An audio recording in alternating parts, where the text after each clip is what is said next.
I carry a flashlight with me every day, and when I talk with people, I explain how useful it is to have one of these with you. Today, I'm going to be reviewing a different product I swear by, and it's not a flashlight, and I won't need my lumen tube or spectrometer. Today, we're going to talk about a dash cam. I have a dash cam in every one of my cars, and they've saved my hide numerous times. Let's take a look at the VanTrue Element E2. Welcome back to Schul's Flashlight Reviews. Today we've got the VanTrue Element E2 dash cam. This obviously isn't a flashlight, so what am I doing? Well, first off, let me tell you that I get requests all the time to review non-flashlight gear, which I think is weird because the channel clearly says flashlights right in the name. And I usually turn all the products down because flashlights is my focus. But when VanTrue contacted me to test their dash cam, I said 100% yes. And the reason why is because I'm already a convert. But I'm already a convert because I have dash cams in every single one of my vehicles. We're currently watching footage from my wife's vehicle, and you'll see that there's a lady that actually tries to pass her on the right here. Here it is. Smashes into her and then drives off. Can you believe that? Watch. She's going to drive off right now. Now, this lady pulled over eventually and apologized and gave us information, but then later, her insurance and her claimed she wasn't at fault. Give me a break, right? This is where dashcam footage comes in so useful. From the front, you can't even tell I have one until you get really close and look for it. And there it is. So it's one of these things that people just don't notice, but they're running all the time.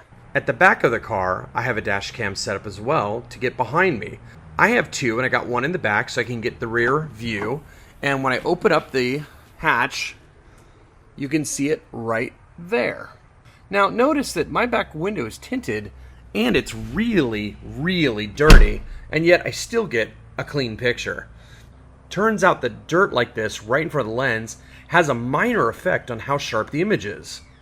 These dash cams I got are really high quality, but they're definitely no frills. Here's my wife's dash cam, and you can see that she's got one in the front. She does not have one in the back, and honestly, it's not needed. A dash cam in the front is probably the most important thing because it shows you rate of speed, it shows you what you were doing, it shows relationship to the road. So if a driver does collide with you, trust me, the front dash cam is enough.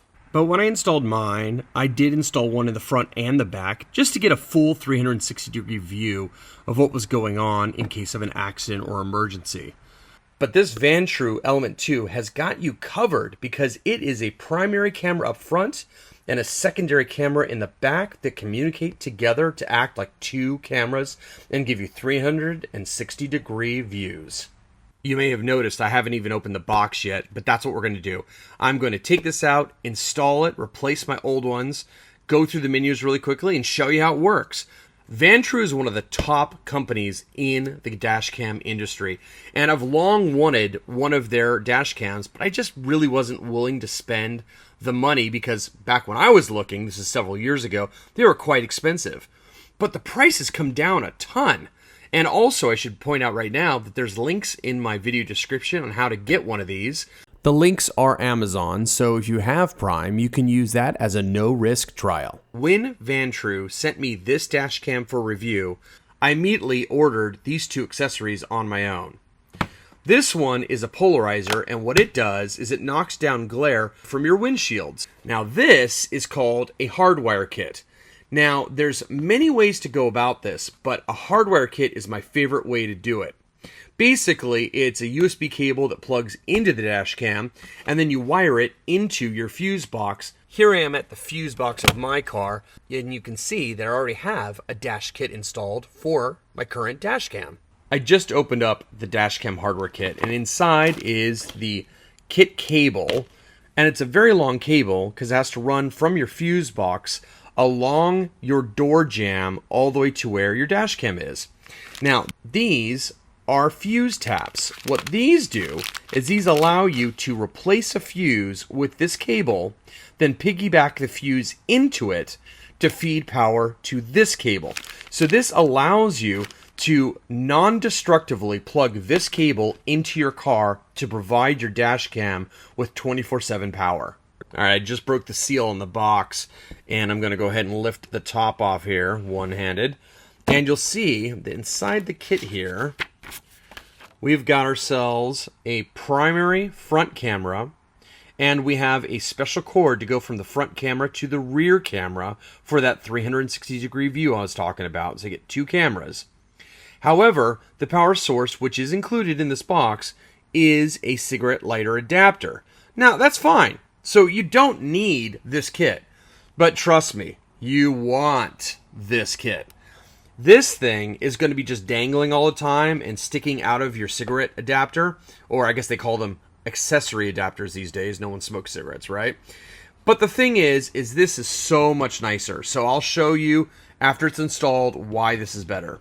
But let's take a quick look at what's in the box. We have a primary camera here, and you can see it's not very big. Look at my hand. It's a tiny little camera, about the same size as the one you saw previously, but this is much better.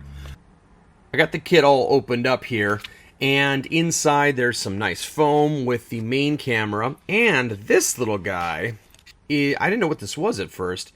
This is a little tiny remote clicker that you can use from outside the car to start recordings. So I'll take a look at that later and see how it works. There's some stickers display on your car if you think that it's going to help people from breaking in. And we got a box of accessories. I'm not going to open this up, but it's got the mount. It's got the accessory wire, if that's what you're going to use. And this box has a secondary camera in it, as well as the cable that connects the main camera to the secondary camera. And also, in the box came this very large manual.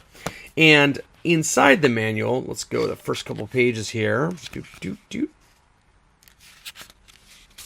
You'll see just how many things are included in this kit.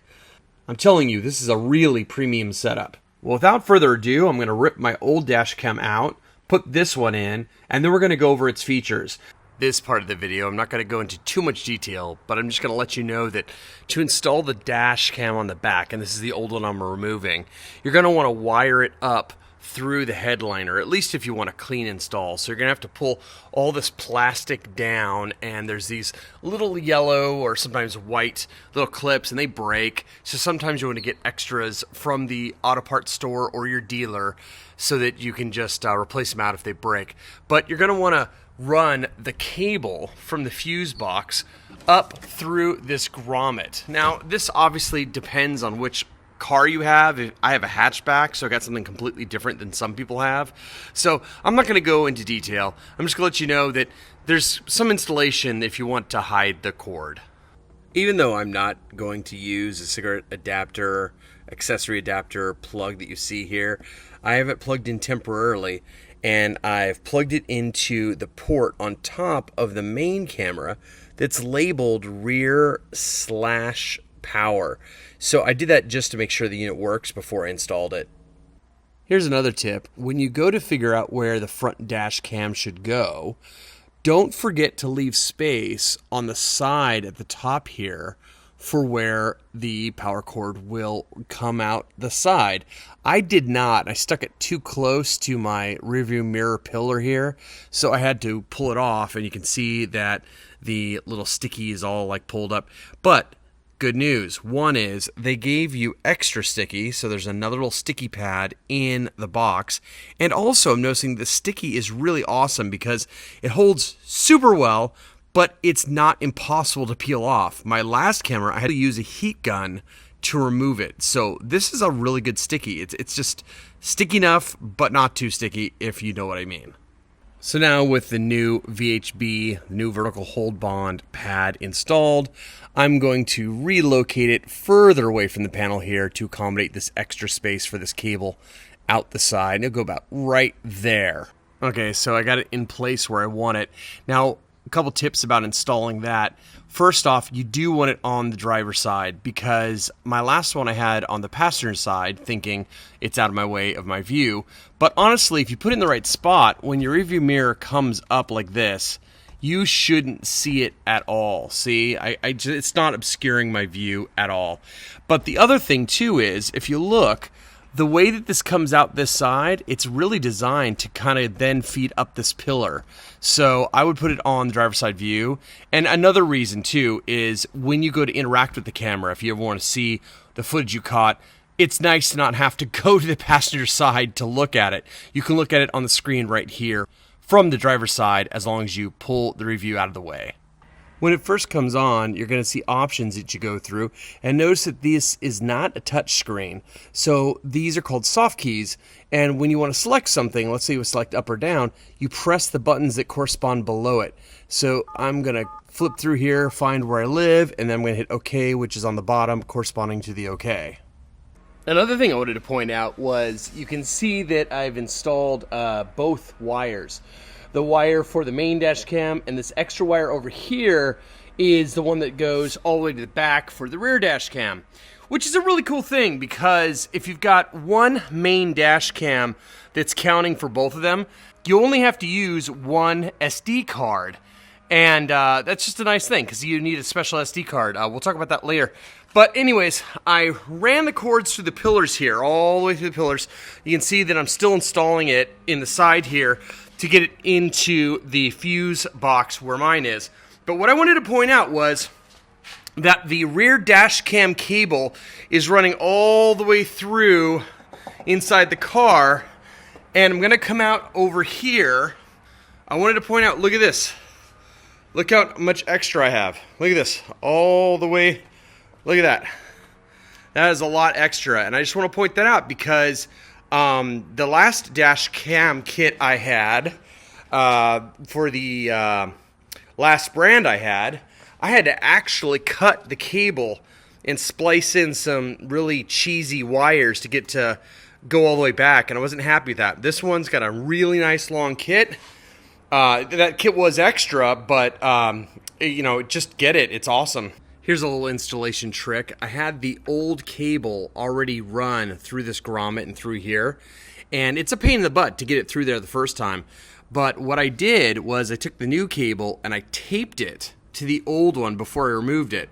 That way, I can just pull the old cable like this, right, and feed the new cable through the grommet. Okay, I got it fully installed, and you can even see that the rear camera is like a picture in a picture up in the corner here. Now, don't worry about that picture in a picture. That doesn't mean that it's going to record that way. In fact, both cameras record as different movie files on the card, so you get full resolution on both cameras. So here's the final install, and you can see that the dash cam is pretty much obscured by rear view mirror. And if I come this way, one excellent feature of the dash cam is that the SD card is easily accessible right here on the left side. So just a little push, it ejects out, and you can pop it in your computer. Of course, you can also use the app to download it over Wi-Fi, download the videos if you'd like, but I like getting the SD card because it's much faster. One of the very best parts of the VanTrue E2 is that it has a really great app for your phone. And so if you put the VanTrue in Wi-Fi mode, and there's a couple ways to do that.